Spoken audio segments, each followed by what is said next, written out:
Happy Sunday, The Cause Indonesia. Shalom. Semua anak-anak Tuhan yang tune in tayangan online kita hari ini. Saya pada saat mempersiapkan sermon ini, Tuhan menjamah hati saya.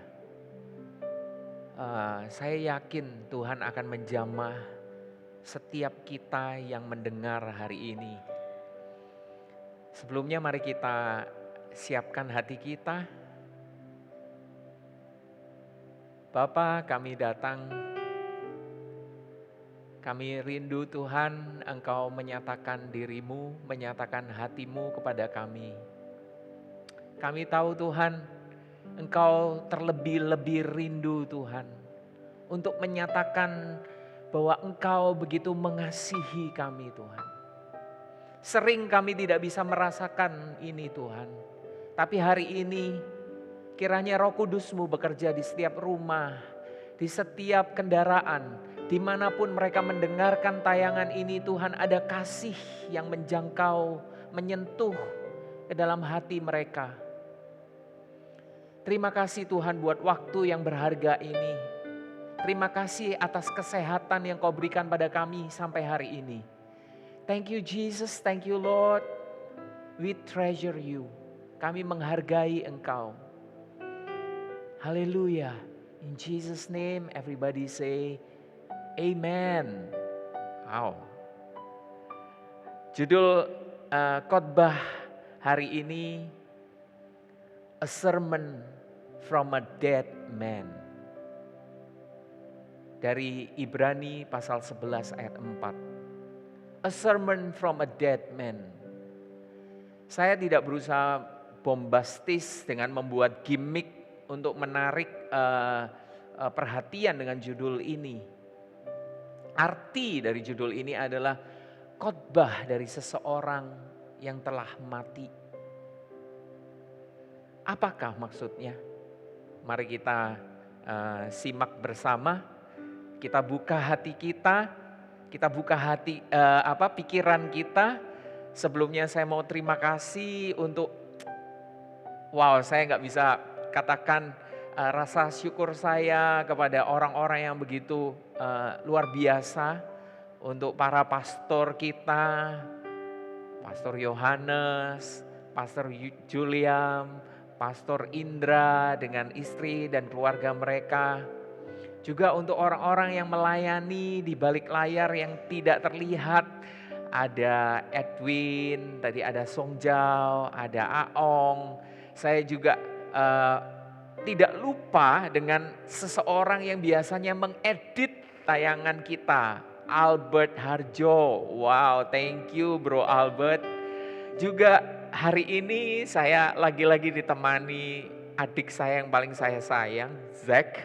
Good to see you Zack. Wow, haleluya, tadi praise and worship amazing. Kita kayaknya nggak mau berhenti tadi waktu Rizka udah hampir selesai, kayaknya pengen nyanyi lagi gitu ya. Oke, kita masuk ke khotbah hari ini, A Sermon from a Dead Man. Hari ini kita akan belajar dari kitab Ibrani pasal 11. Ini perikop tentang Hall of Faith atau pahlawan atau teladan iman, untuk membantu kita memahami tentang iman, memahami tentang dibenarkan oleh iman. Kitab ini ditulis sekitar 67 sesudah Masehi, tahun 67. Dan diyakini penulisnya adalah Paulus. Karena apa? Kedalaman isinya dan juga penyebutan nama Timotius yang merupakan anak rohani dari Paulus. Jika kita teliti, Paulus di dalam surat-suratnya selalu membuka dengan salam. Paul, an apostle of Jesus Christ, atau Paul, a servant of Jesus Christ, or Paul, a prisoner of Jesus Christ. Kadang dia menulis Paulus, rasul Kristus Yesus. Kadang Paulus, hamba Kristus Yesus. Dan kadangkala dia juga menulis Paulus, seorang tahanan karena Kristus Yesus. Namun di kitab Ibrani ini diawali dengan kata God having spoken dari terjemahan Amplified. Artinya Allah telah berbicara. Allah menyatakan diri lewat firman-Nya. Tanpa firman-Nya ia adalah misteri. Kita tidak akan tahu. Penulis dalam hal ini Paulus tidak menyebut identitasnya, menekankan bahwa Allah yang berbicara, bukan manusia. Bahkan kutipan-kutipan ayat di dalam Perjanjian Lama yang ditulis di situ tidak dikatakan nama penulisnya, melainkan Roh Kudus berbicara yang dikatakan oleh Roh Kudus. Dengan ini kita tahu konsep penulisan kitab Ibrani ini untuk membuktikan bahwa seluruh isi Alkitab adalah firman Allah, bukan perkataan manusia. Dan surat Ibrani, namanya aja Hebrew, ditujukan untuk orang Yahudi yang sudah diselamatkan, yang sudah percaya di dalam Kristus. Namun mereka masih belum bisa memahami, dibenarkan oleh iman. Bagi orang Yahudi, konsep ini bertolak belakang dengan Yudaisme. Yudaisme itu satu ajaran sistem agamawi yang didasarkan Perjanjian Lama, yang mengajar mereka sejak kecil bahwa mereka bisa diperkenan, bisa dibenarkan lewat apa? Ketaatan, kesalehan dalam melakukan hukum Taurat. Nah, di pasal 11 ayat 4 kita bertemu dengan pahlawan iman, teladan iman yang pertama. Orang pertama yang dibenarkan Allah oleh hanya semata-mata karena iman. Siapakah dia? Habel. Untuk menjelaskan kepada orang Yahudi bahwa sebenarnya dibenarkan oleh karena iman ini bukan penemuan manusia, melainkan ketetapan Allah. Dan ini bukan hal yang baru, karena Habel ini adalah orang yang ada sejak semula, setelah Adam dan Hawa. Ibrani pasal 11 ayat 4 boleh ditayangkan slide yang pertama. Karena iman, Habel telah mempersembahkan kepada Allah korban yang lebih baik daripada korban Kain.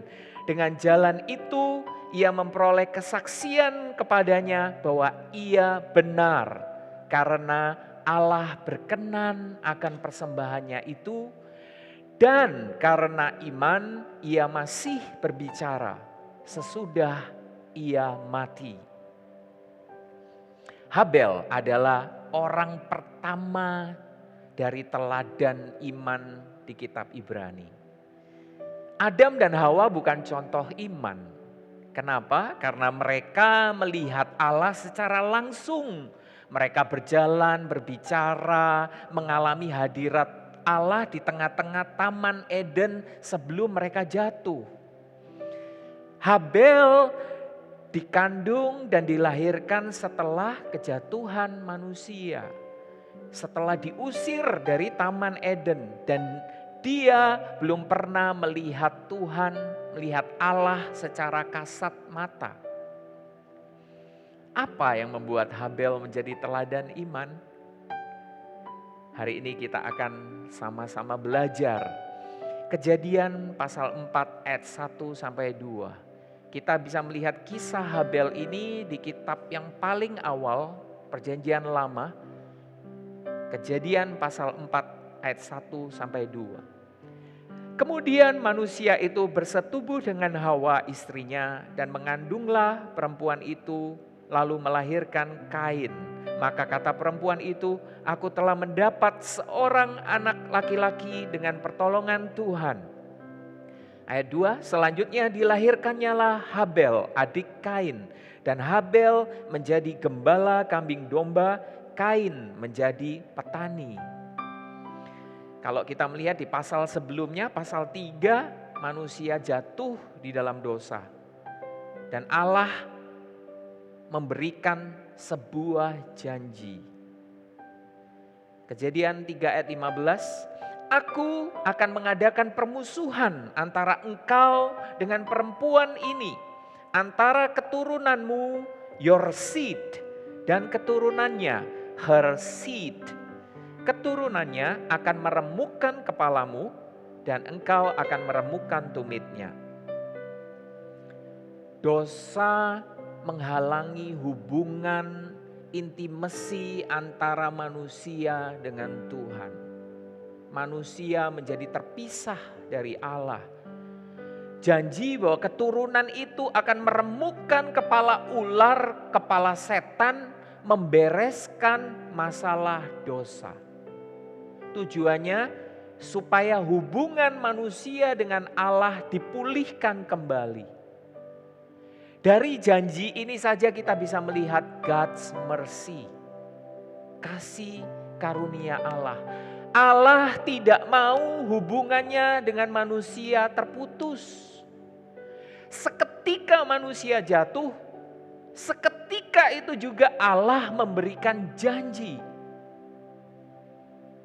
Satu janji yang unik sekali, saya katakan demikian. Karena dikatakan apa tadi? Keturunannya, kalau bahasa Indonesia nggak begitu jelas ya. Bahasa Inggris ada kalimat her seed. Wanita tidak punya benih, laki-laki yang punya benih. Wanita hanya punya telur ya. Nubuatan ini tentang seorang anak yang akan lahir dari seorang perawan. Wow, ini persis dengan sermon Pastor Julian minggu lalu. Siapa yang udah nonton?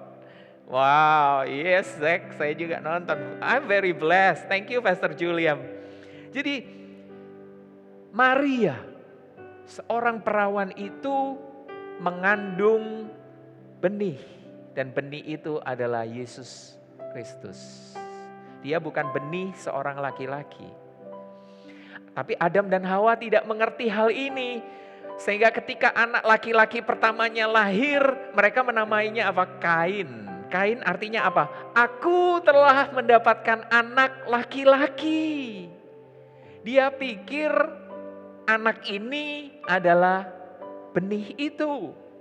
Mereka mengira bahwa Kain adalah benih yang dijanjikan oleh Allah untuk meremukkan kepala ular. Namun Kain adalah kriminal yang pertama, pembunuh pertama. Anak laki-laki kedua lahir namanya Habel. Habel ini artinya breath atau nafas. Hidupnya sangat singkat, makanya banyak ayat yang mengatakan manusia itu seperti nafas, seperti uap. Keduanya tumbuh, Habel menjadi seorang gembala kambing domba, Kain menjadi petani. Ya, kita tahu kejatuhan Adam itu membuat apa? Tanah dikutuk oleh Allah. Semak dan duri akan tumbuh dari tanah dan manusia akan berusaha dengan berjerih lelah untuk mendapatkan makanannya. Kita lihat ayat selanjutnya. Setelah beberapa waktu lamanya, di dalam terjemahan NET bahasa Inggris dikatakan at the designated time, maka Kain mempersembahkan sebagian dari hasil tanah itu kepada Tuhan sebagai korban persembahan. Habel juga mempersembahkan korban persembahan dari anak sulung kambing dombanya, yakni lemak-lemaknya. Maka Tuhan mengindahkan. Dalam terjemahan bahasa Inggris ada yang menulis accepted. Ada yang terjemahan mengatakan respected. Habel dan korban persembahannya itu. Dikatakan tadi, kalau bahasa Indonesia kurang jelas beberapa waktu lamanya. Sebenarnya pada waktu yang telah ditetapkan. At the designated time. Di tempat yang ditentukan oleh Allah. Alkitab tidak menulis secara spesifik lokasinya. Tapi mereka tahu Kain dan Habel datang ke tempat yang sama membawa persembahan mereka. Tahukah mereka apa yang ditentukan oleh Allah untuk dipersembahkan? atau mereka tidak diberi clue boleh membawa apa saja. Tidak demikian. Setelah jatuh, Adam menyemat daun ara untuk apa? Menutupi ketelanjangannya, lalu bersembunyi. Dan Allah mencari mereka. Pertama kalinya yang dilakukan oleh Allah adalah menyembelih binatang. Darahnya dicurahkan. Kemudian kulitnya diambil dan diberikan kepada mereka. Darahnya dicurahkan untuk ganti mereka. Kulitnya diambil, diberikan kepada mereka ganti pakaian hasil usaha mereka. Ya, kita lihat di sini. Di situ Allah telah menetapkan korban persembahan. Memberitahu Adam dan Hawa. Kalau kita lihat di Ibrani pasal 9 ayat 22 dikatakan, dan hampir segala sesuatu disucikan oleh darah, dan tanpa darah tidak ada pengampunan. Harus ada darah hewan, korban yang tercurah untuk penebusan. Karena apa? Tadi saya katakan ada dosa. Dosa membuat manusia tidak bisa datang mendekati Allah. Setelah manusia jatuh pun ya, kalau kita lihat Allah menunjukkan rencananya, rencana penebusannya. Saya melihat Allah begitu mengasihi manusia. Heran sekali saya. Manusia menolak Allah. Kalau saya dulu waktu masih muda seringkali berdiskusi kadang-kadang dengan ateis segala macam ya. Mereka bilang Allah itu hanya gara-gara manusia makan apel saja jadi kayak gini. Tapi saya melihat, wow, sebaliknya. Hanya demi apel membuang Allah. Seluruh buah di taman ini semua boleh dimakan hanya karena apel, teman-teman. Hanya karena apel. Allah mengasihi manusia. Dosa menghalangi Allah mendekati manusia. Karenanya Allah sangat benci manusia atau dosa. Benci dosa. Dosa memisahkan Allah dengan manusia. Mereka tentu mendengar dari orang tuanya bagaimana menghampiri Allah. Karena apa? Karena iman timbul dari apa? Pendengaran ya. Roma 10 ayat 22. Kain juga pasti sudah mendengar. Habel juga. Namun tidak mengindahkannya. Ia tidak peduli. Ia mempersembahkan hasil bumi, hasil kerja kerasnya. Hasil tanah yang telah dikutuk oleh Allah. Dan tanpa darah. Dan Allah bisa saja membunuh Kain saat itu juga. Dosa. Habel mempersembahkan anak sulung dari kambing dombanya, yakni lemak-lemaknya. Membawa lemak berarti ia harus menyembelih domba itu, darahnya dicurahkan. Persembahan Habel ini sesuai ketetapan Allah. Ibrani pasal 11 ayat 4 tadi kalau kita lihat, karena iman Habel mempersembahkan korban yang lebih baik. Kita melihat Habel percaya pada firman Tuhan, percaya pada ketetapan Tuhan karena iman. Habel percaya karena apa? Karena iman. Allah menghargai Habel. Tadi penterjemahannya ada yang dalam bahasa Inggris bukan hanya menerima, tapi apa? Menghargai, respected. Allah menghargai Habel. Bukan karena sifat, bukan karena perbuatan, atau karena Habel itu lebih baik dari Kain. Keduanya orang berdosa, datang menyembah Allah yang Maha Kudus, tetapi persembahan Habel menunjukkan imannya kepada Allah. Dan ia dibenarkan Allah. Domba yang dipersembahkan Habel itu sebenarnya hanyalah lambang atau bayangan. Allah mengutus anaknya Yesus menjadi manusia. Dialah anak domba Allah yang menghapus dosa dunia. Yohanes pasal 1 ayat 29. Ia harus dibunuh, darahnya harus dicurahkan untuk membayar harga tebusan manusia. Dengan percaya kepada Yesus kita dibenarkan Allah karena apa? Karena kita mempersembahkan Yesus sebagai korban tebusan bagi semua dosa kita. Next slide. The perfect offering is Jesus Christ. Jangan sekali-sekali berpikir kita bisa mempersembahkan yang lebih baik daripada Yesus. Kesalehan kita, amal baik kita, ibadah kita tidak sempurna. The perfect offering is Jesus Christ. Seperti saya ingat kisah orang Israel di tanah Mesir pada saat tulah terakhir mereka mau keluar.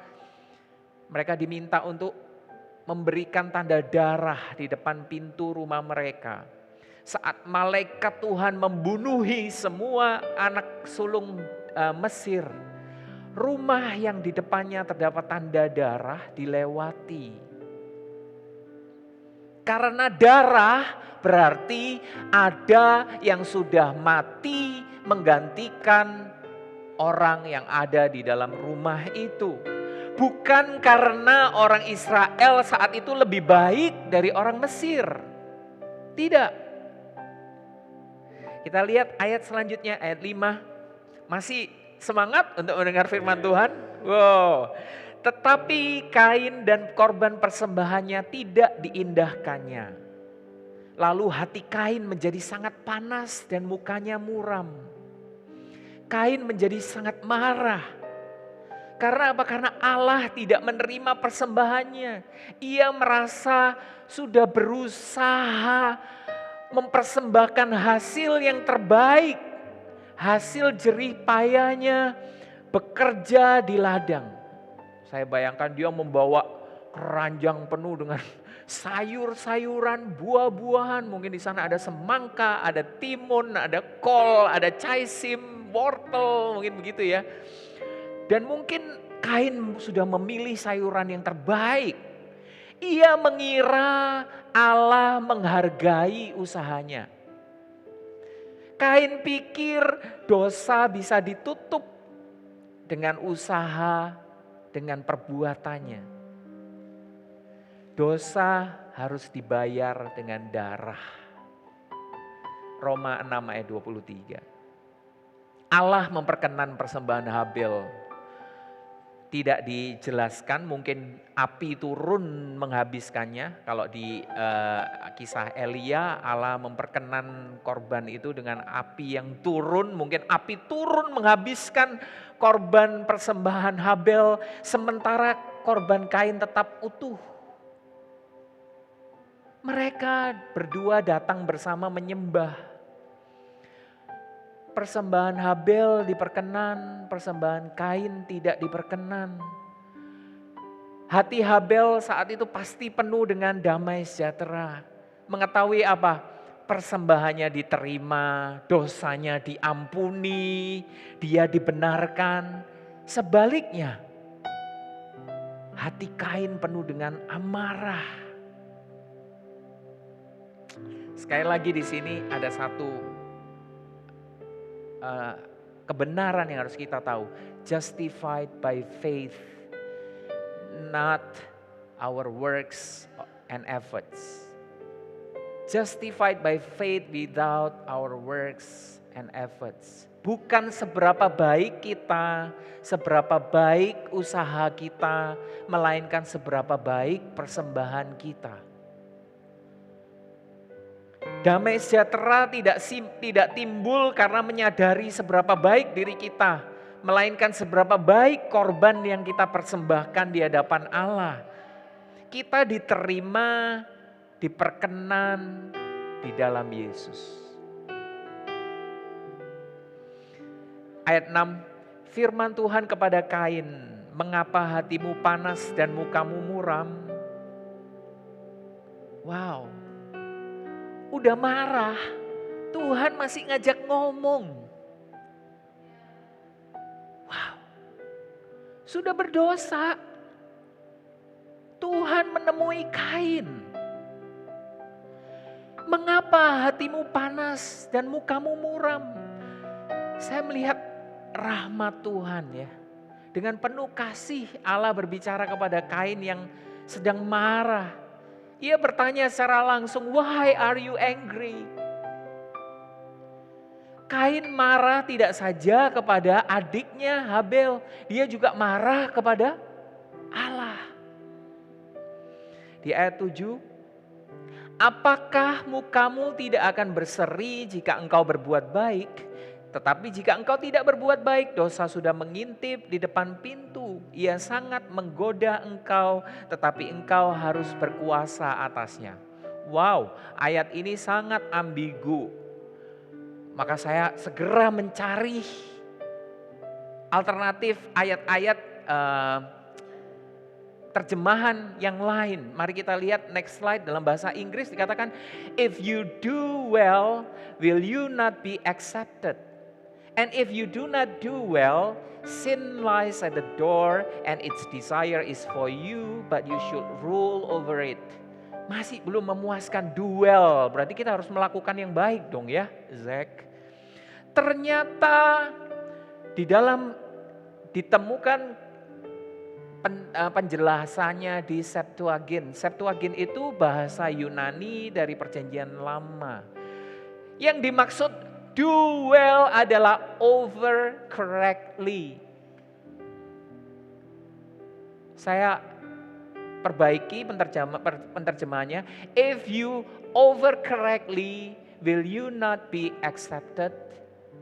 And if you do not over correctly, bla bla bla, belakangnya sin lies at the door. Saya berpikir itu sudah berdosa kok masih sinnya masih apa istilahnya, kalau tadi bahasa Indonesia ngumpet, apa? Dosa apa? Dosa mengintip di depan pintu. Orang sudah berdosa kok masih dosanya masih ngintip. Enggak mungkin, itu dosanya sudah dosa gitu. Udah dosa, dosanya masih mengintip. Makanya saya bingung tuh. Ternyata sin dalam bahasa Hebrew adalah khata. Khata artinya selain sin juga adalah sin offering. Jadi maksudnya Tuhan gini loh. If you offer correctly, will you not be accepted? And if you do not offer correctly, ditayangkan lagi ayatnya, sin offering lies at the door. Kalau dalam terjemahan Young Literal Translation dikatakan apa? At the opening a sin offering is crouching. And its desire is for you. Wow, coba dimengerti. Allah rupanya menyiapkan untuk Kain seekor domba di depan pintu. Wow. Kita sering salah menanggap ayat ini. Kita mengatakan if you do well, if you do not do well, sin lies at the door. No, Tuhan bilang kalau kamu gak over correctly, aku siapin. Allah mendatangi Kain, bicara kepadanya, mengingatkannya, memberinya kesempatan untuk membawa persembahan yang benar. Seperti apa? Saya ingat seperti kalau saya ke anak saya. Seperti seorang ayah di saat anaknya sedang ngambek, sedang marah. Seolah-olah Allah berkata, jangan marah. Ayo datang, bawa korban persembahan yang benar untuk pengampunan dosamu. Sudah kusiapkan seekor domba untuk dipersembahkan, duduk di depan pintu menunggumu, begitu dekat, ia tidak akan lari. Kamu berkuasa atasnya, ambil, persembahkanlah. Tuhan begitu baik. Do you feel His love? Ia membawa keselamatan itu begitu dekat kepada Kain. Kain sudah jelas-jelas melawan Allah. Demikian juga untuk yang hari ini masih belum percaya Yesus. Firman Tuhan itu dekat kepadamu, yakni di dalam mulutmu dan di dalam hatimu. Roma 10 ayat 8, itulah firman iman. Jika kita mengaku dengan mulutmu dan percaya, mengaku apa? Yesus adalah Tuhan.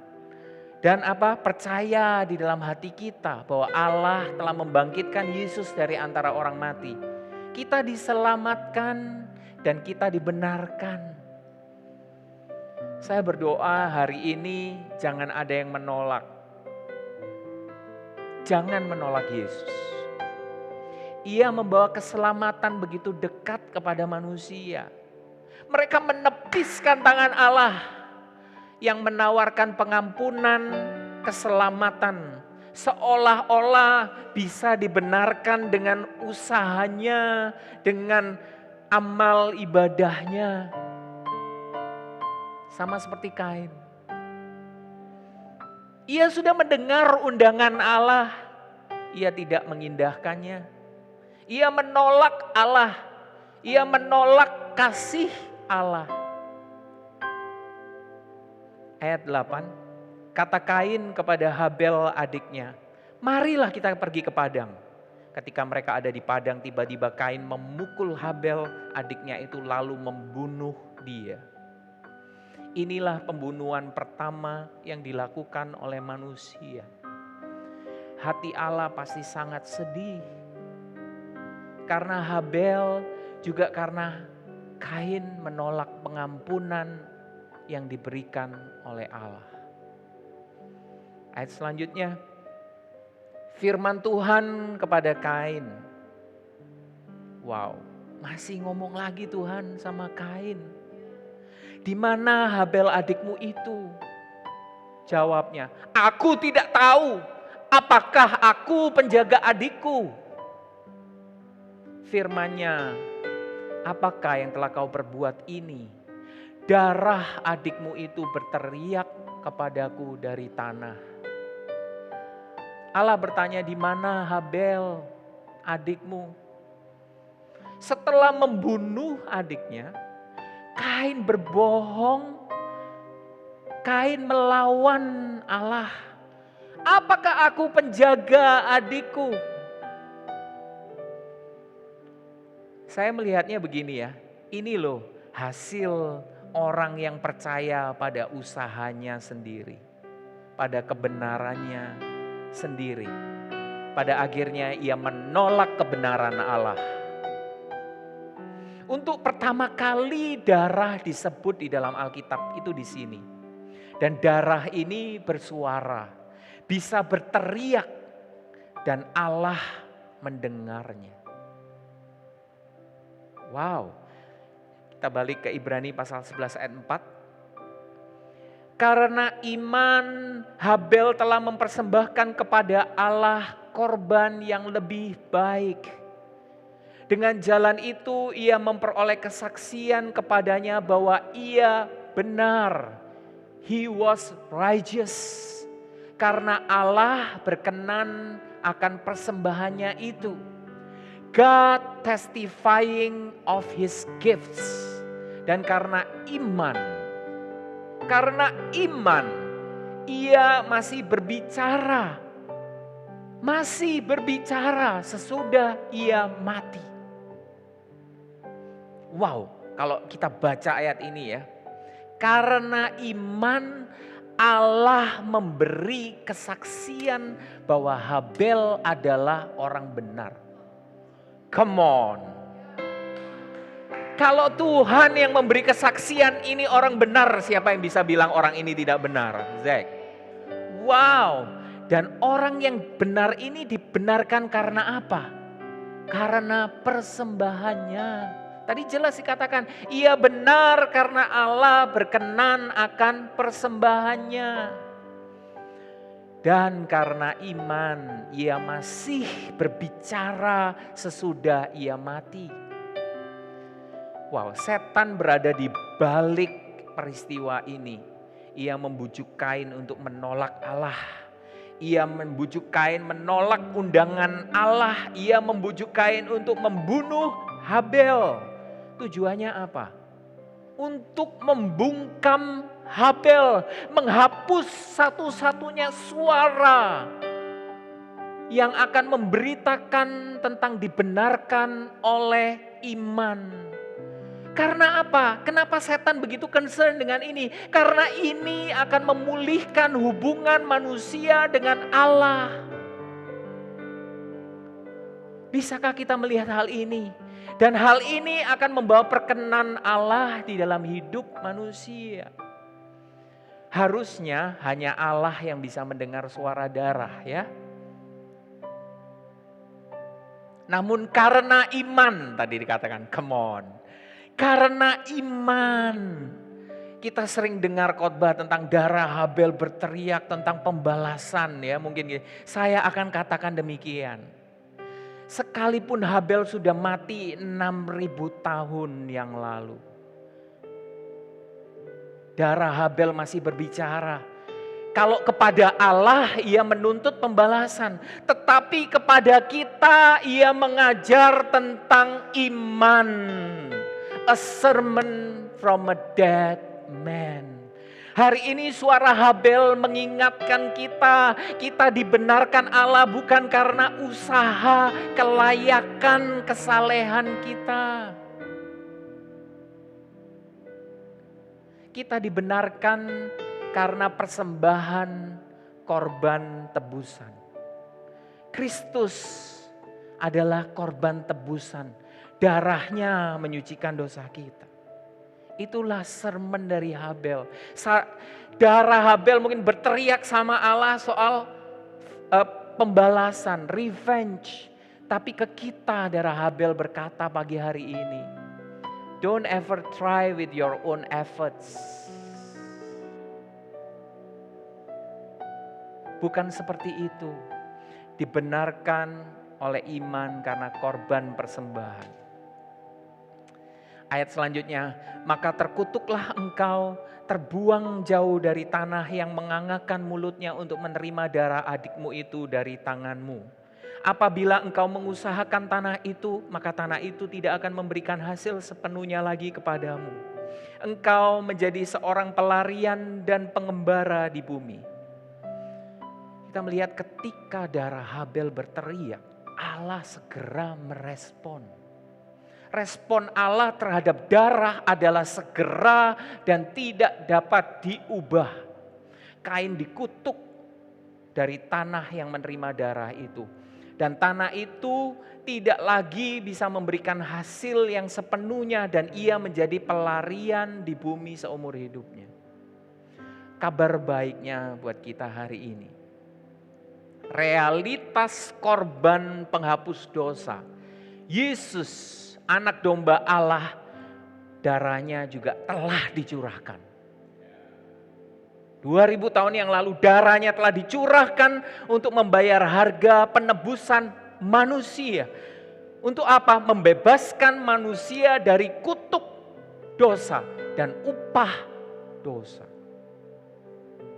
Dikatakan di 2 Korintus 5 ayat 21. Dia yang tidak mengenal dosa telah dibuatnya menjadi dosa karena kita, supaya dalam Dia kita dibenarkan oleh Allah. Menjadi dosa di sini kalau dalam bahasa Inggris di NKJV, KJV, NIV, to be sin for us, ya, menjadi dosa karena kita. Tapi di NLT dikatakan apa? To be the offering for our sin. Yesus yang tidak mengenal dosa telah dibuat menjadi korban untuk dosa kita. Supaya apa? Supaya apa? Di dalam Dia, di dalam Yesus kita dibenarkan oleh Allah. Wow. Ibrani pasal 12 ayat 24. Dan kepada Yesus, pengantara perjanjian baru, dan kepada darah pemercikan yang berbicara lebih kuat daripada darah Habel. Kalau dalam bahasa Inggris bukan lebih kuat.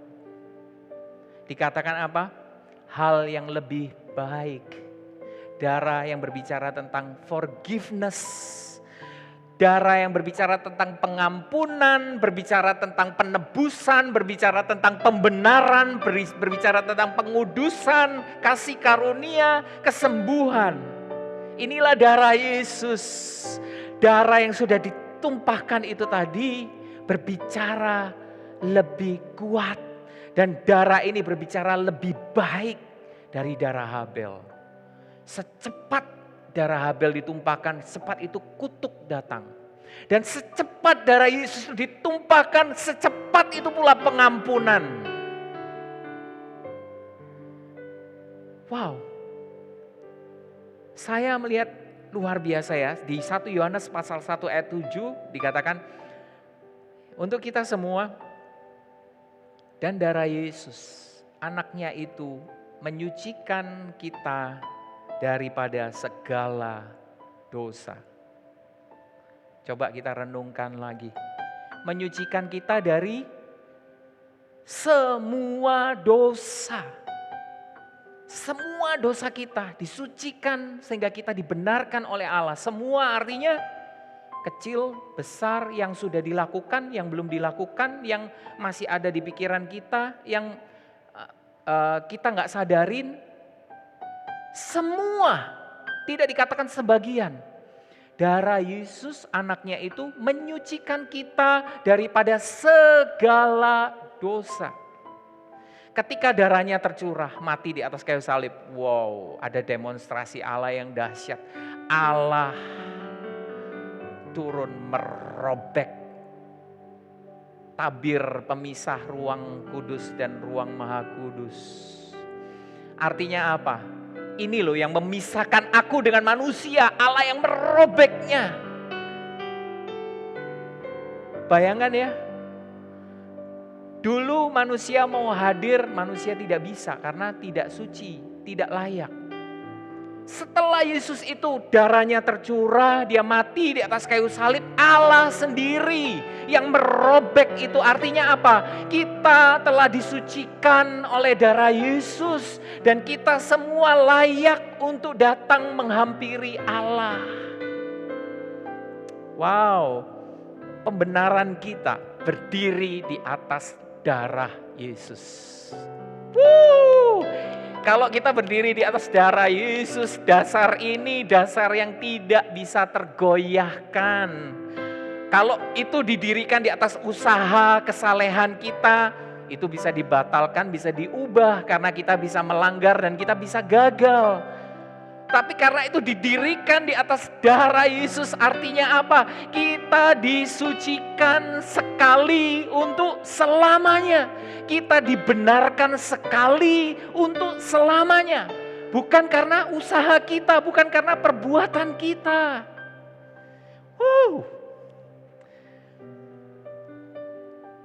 Oleh karena Yesus segala dosa kita disucikan, Allah gak bisa enggak membenarkan kita.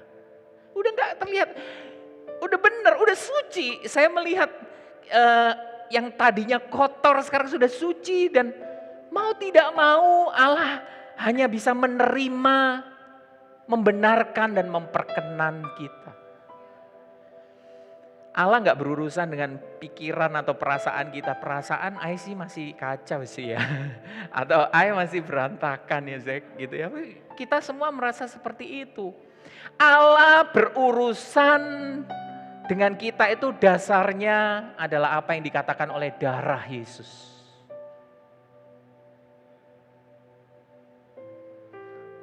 Sejak semula kita tadi sudah blown away dengan kasih Allah ya. Kita melihat dari janji yang pertama, begitu manusia jatuh saja kita bisa melihat kasih-Nya.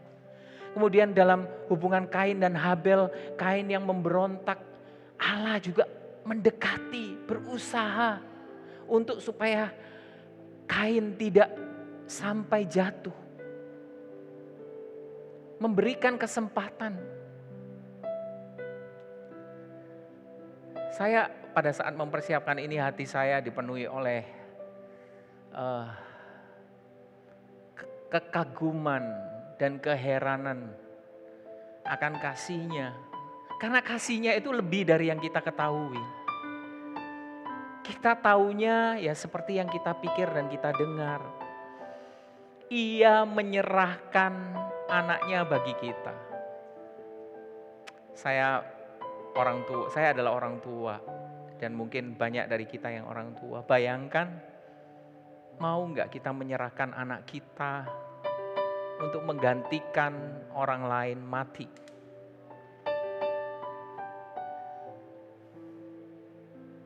Dan yang membuat saya takjub itu sebenarnya begini. Nilai suatu objek itu tergantung dari apa? Nilai suatu barang. Tergantung seberapa besar orang rela menghargainya. Seberapa besar orang berani membayar nilainya. Saya kemarin ngecek investasi terbaik saat ini adalah NFT, Zack. Wow, non-fungible tokens. Itu gambar digital kecil gitu ya. Harganya jangan kaget, ada yang sampai 6.500.000 US dollar. Gambarnya gambar seperti gambar zaman dulu kalau HP yang masih monokrom itu, dot matrix gitu. Tapi kalau dibeli pakai cryptocurrency, Ethereum berapa? 40.000 atau berapa, Zack? Orang kenapa mau membeli itu? Karena tahu nilainya. Saya bingung dengan kasih Allah yang memberikan anaknya. Artinya nilai kita berapa dong? Berapa dong nilai kita di hadapan Allah? Itu yang membuat saya takjub. Allah sangat mengasihi Yesus. Yesus ini anak yang dikasihnya. Kita tahu di mana, di Matius ya, pasal 3 ayat 17 waktu dia keluar setelah dibaptis. Setelah dia keluar dari air, Allah berfirman, inilah anak yang kukasihi, kepadanya aku berkenan. Kata berkenan di sini ini, I am well pleased kalau bahasa Inggris. Tapi kalau dalam bahasa aslinya, my delight. Wow, my delight artinya kesukaanku, my great pleasure, kepuasanku. Anak ini diberikan kepada kita. Anak ini diserahkan pada tangan-tangan yang kejam, yang keji, menampar, meninju mukanya, meludahinya, menelanjanginya, mengolok-olok dia, memakaikan mahkota duri, memukul kepalanya, mencambuk punggungnya. Allah melihat semuanya itu. Saya enggak membayangkan ini terjadi pada anak saya. Bisa Rizka bayangkan ini terjadi pada Jedi. Orang memukuli Jedi. Orang mengolok-olok, meludahi dia. Allah sanggup menolong. Tapi Allah membiarkan. Ada satu ayat, begitu saya membaca ini saya menangis. Isaiah 52 verse 14. Saya berjanji pada diri saya sendiri, saya tidak akan menangis this time. Dikatakan, boleh ditayangkan. As many were astonished at thee, his visage was so marred, more than any man, and his form so disfigured, more than the sons of men. Artinya apa? Wajahnya itu begitu rusak. Wujudnya itu begitu hancur. Kita melihat Passion of Christ itu belum seberapa.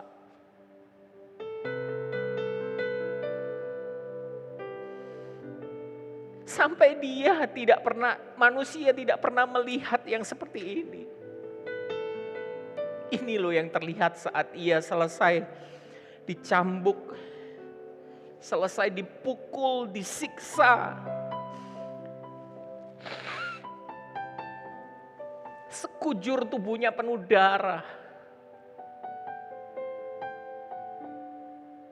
penuh ludah. Wajahnya tidak tampak seperti manusia lagi. Ia tidak bisa dikenali lagi. Begitu mengerikan. Dan di tengah penderitaannya itu,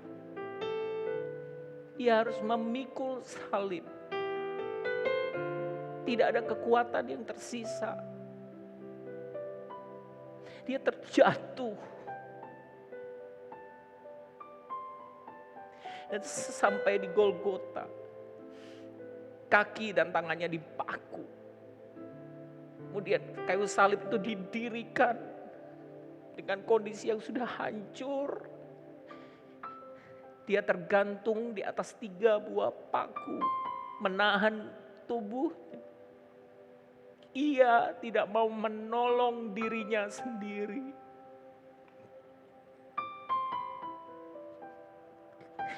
Apa yang dirasakan Bapa saat melihat semuanya ini? Saya membayangkan kalau saya seorang ayah.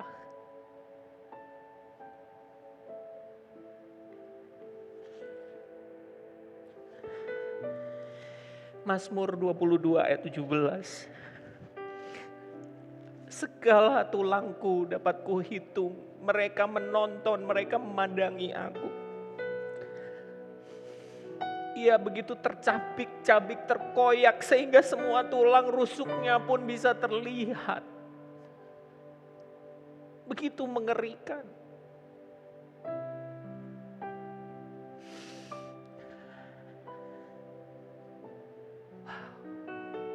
Do you feel the love of God saat ini? 1 Petrus pasal 2 ayat 24.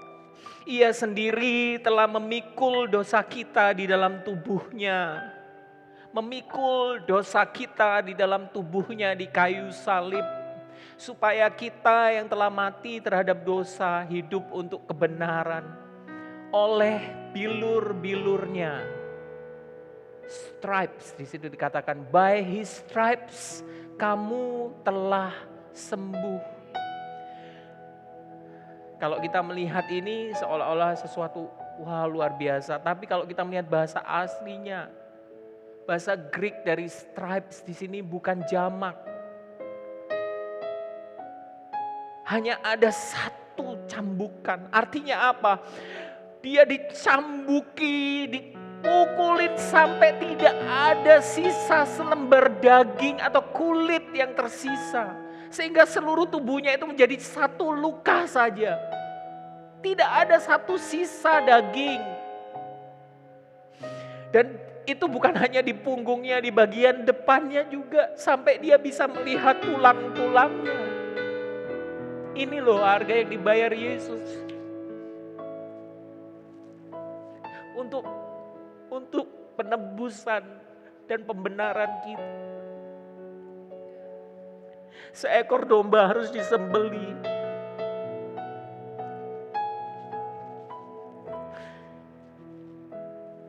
Begitu mahal. Inilah kasih Allah.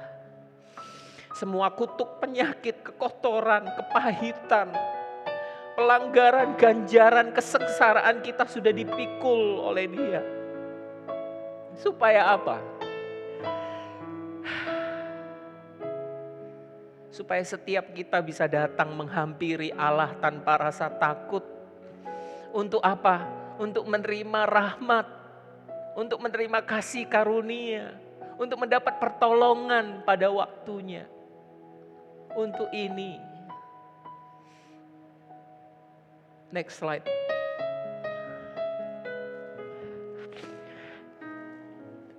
Ia memulihkan, saya mau ingatkan lagi.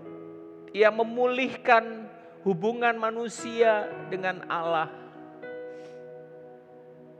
yang telah putus sejak kejatuhan manusia.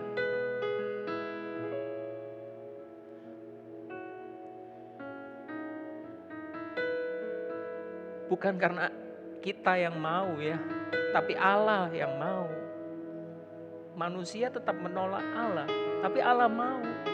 Hubungannya kembali seperti waktu sebelum manusia jatuh. Di setiap musim hidup kita, Allah mau kita mengenal kasih-Nya. Mungkin saat ini ada yang sedang dalam masalah, atau mungkin dalam kekurangan, atau mungkin dalam kesulitan. Allah mau di setiap musim hidup kita, kita mengenal kasih-Nya. Kenapa? Paulus berkata di Roma pasal 8 ayat 32. Ia yang tidak menyayangkan anaknya sendiri, tetapi yang menyerahkannya bagi kita semua. Bagaimana mungkin Ia tidak mengaruniakan segala sesuatu kepada kita bersama-sama dengan Dia. Allah saja tidak menyayangkan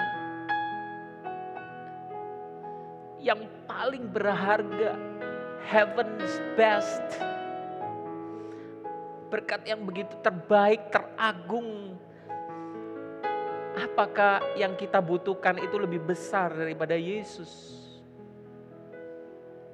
Saat kita di dalam masalah hari ini, kiranya kita boleh merenungkan ayat ini ya, menjadi kekuatan kita. Mungkin yang sedang sakit, ingat ayat ini.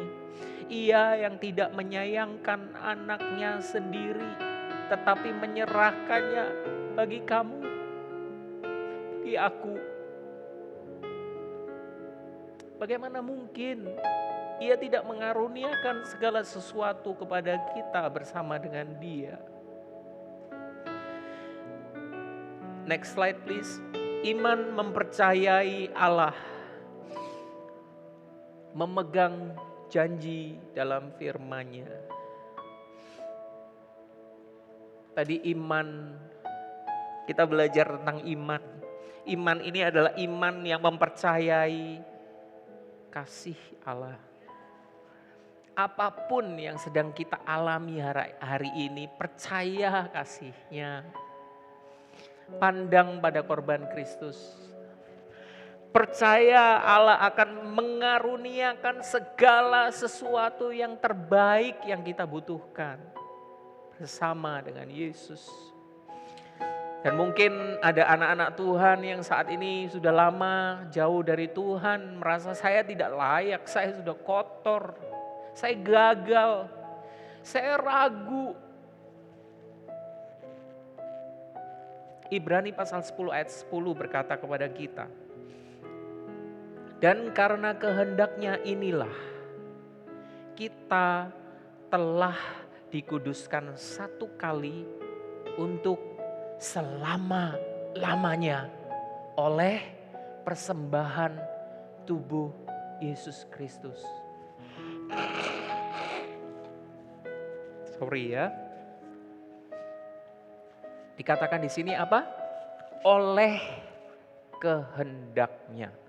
Wow, saya suka sekali kalau membaca Alkitab tuh suka selah, suka pause and contemplating. Bukan kehendaknya orang lain, kehendak Allah sendiri. Kehendak Allah apa? Agar Zek dan saya dikuduskan satu kali untuk selama-lamanya, Zek. Mata, telinga Allah itu tidak tertuju sama pikiran kita, perasaan kita, keraguan kita. Matanya itu tertuju pada apa? Persembahan tubuh Yesus. Tertuju pada darah. Dan dia mendengar apa yang darah Yesus katakan. Darah Yesus mengatakan hal yang lebih baik. Kita sudah dikuduskan. Kita sudah diampuni.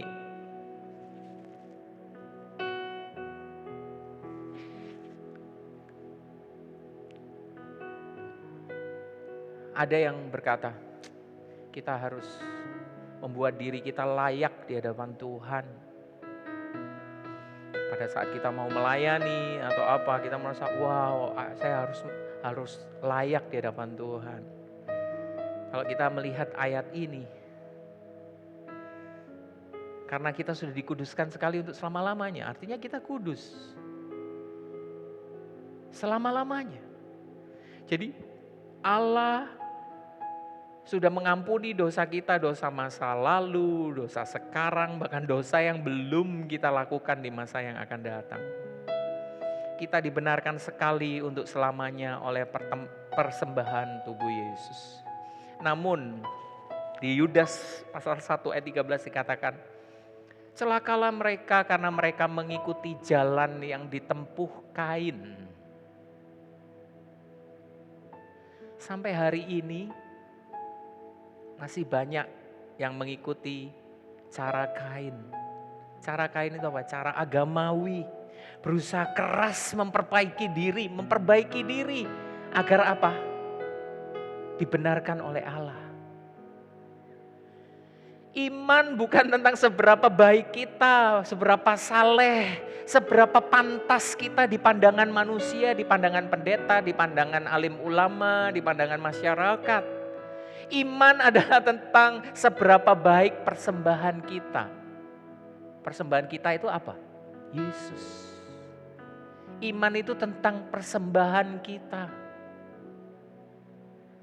Seberapa baik Yesus di hadapan Allah? Yesus itu delight-nya Allah. Maka kita juga adalah delight-nya Allah. You are my delight. Oleh korban persembahan kita, Yesus itu kita dibenarkan satu kali untuk selama-lamanya. Ingat selalu firman Tuhan ini satu ayat yang saya tinggalkan untuk minggu ini kita renungkan. Efesus 2 ayat 8-9. Sebab karena kasih karunia kamu diselamatkan oleh iman. Itu bukan hasil usahamu, tetapi pemberian Allah. Itu bukan hasil pekerjaanmu. Slide yang terakhir boleh ditayangkan.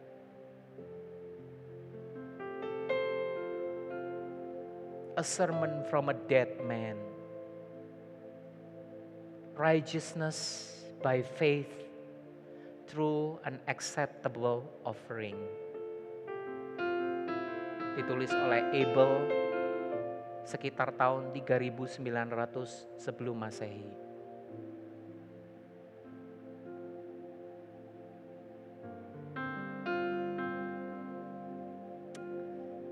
Kita berdoa. Saya tahu hari ini mungkin ada di antara kita yang baru pertama kali mendengar berita ini. Ada yang merasa saya dari dulu udah pengen percaya, tapi saya masih ragu-ragu. Saya nggak tahu bagaimana caranya. Hari ini firman Tuhan menjelaskan kepada semua pendengar. Saat ini saya akan membantu saudara untuk berdoa menerima Tuhan Yesus masuk ke dalam hati kita semua. Yang mau berdoa, yang mau percaya silakan menaruh tangannya di dada. Kita berdoa. Bapa, terima kasih. Engkau sungguh baik. Ikuti saya. Katakan, Engkau mengaruniakan anakmu yang tunggal. Yesus Kristus mati buat dosa dan kesalahanku. Aku percaya Yesus adalah Tuhan. Dialah juru selamatku. Dia mengampuni semua dosa pelanggaranku. Aku percaya kepadamu. Aku tidak binasa. Aku beroleh hidup yang kekal. Dan Yesus sudah dibangkitkan pada hari yang ketiga menjadi pembenaranku. Hari ini aku sudah dibenarkan oleh Allah sekali untuk selama-lamanya. Aku tidak lagi binasa. Terima kasih Bapa. Terima kasih atas kasih-Mu. Haleluya. Amin. Wow. Kalian yang berdoa ini untuk pertama kali, kalian dibenarkan oleh Allah. Allah membenarkan kita, semua dosa-dosa kita sudah dicuci bersih. Dan untuk teman-teman yang masih berada di dalam kondisi lemah dan merasa takut, merasa gelisah, merasa khawatir, saya ingatkan lagi, kalau Allah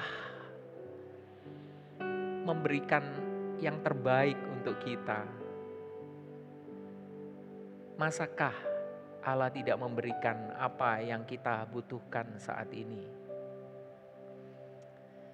Tuhan, kami berdoa untuk anak-anak-Mu yang saat ini sedang dalam pergumulan. Kami tahu itu sulit buat kami semua. Tapi Engkau tahu Tuhan, Engkau ada di sana. Engkau ada di dalam setiap musim hidup kami Tuhan. Dan Engkau ingin kami datang kepadamu Tuhan, agar kami diingatkan tentang kasih-Mu, diingatkan tentang janji-Mu kepada kami. Engkau mengasihi kami. Kami berterima kasih atas kasih-Mu Tuhan. Kami bersyukur. Thank you Jesus for your love.